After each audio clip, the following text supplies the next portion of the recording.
Ang kwento natin ngayon ay pinamagatang Maghapon ni Bong. Kwento ni Rene O. Villanueva at guhit ni Nemsi C. Cruz. Ika-6 ng umaga, gising na! Ika-7 ng umaga, mag-agahan ng pagkaing masustansya.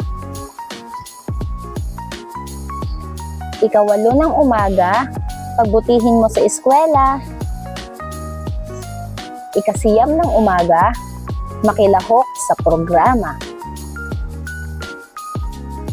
Ika-10 ng umaga, una sa merienda.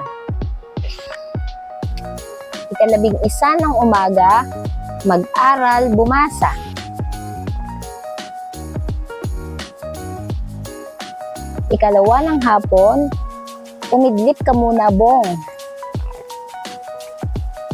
Ika-4 ng hapon, taya sa taguangpong. Ika-6 ng gabi, may pasalubong si Daddy. Ika-7 ng gabi, may kwento si Ate. Ika-8 ng gabi, tulog na ang batang magulo. At dito nagtatapos ang kwentong ni Bong. Bye!